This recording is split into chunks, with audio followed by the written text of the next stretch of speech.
काय म्हटलं सर? काय करायचं बसून बंद केलं मी, व्हिडिओ दुकान बंद केलं सगळं. आणि व्हिडिओ आता व्हिडिओ करीत बसतो.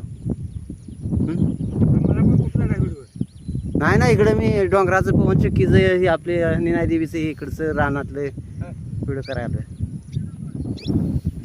आता होते होते दुकानात काय मिळते? दुकानात काय नाही, त्याची उधारी सगळा धंदा. आता व्हिडिओमध्ये ते येत का व्हिडिओमध्ये मला महिन्याला 40,000 मिळते.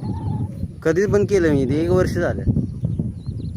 त्याला कोणा चालवायला दुकान नाही चालू, दुकानात मी हेच काम करतो, यूट्यूबचं काम करतो. काय स्टोरी बनवायचं, व्हिडिओ बनवायचं, स्क्रिप्ट बनवायची, काय बनवायचं. म्हणजे पाठवायचं हम्म. मग त्यांच्याकडून पैसे भेटते. त्यांच्याकडून पैसे मिळतात. दुकानात कोण आयला उधार प्यायला सगळी मारून जाणार, फुकट माप काढून जाणार. काय ते धंदा होतो का त्यात? आणि सगळी गाव आलीस, आज पैसे देतो, उद्या पैसे देतो, कोण येत नाही परत दुकानावर.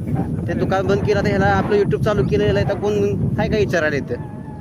उधार नाही, भानगड नाही, काय नाही, कुणाचं बॉस नाही, काय नाही, साहेबगिरी नाही. तर एवढचं डोंगरा भेटत सगळे का सगळे ना फुटकट.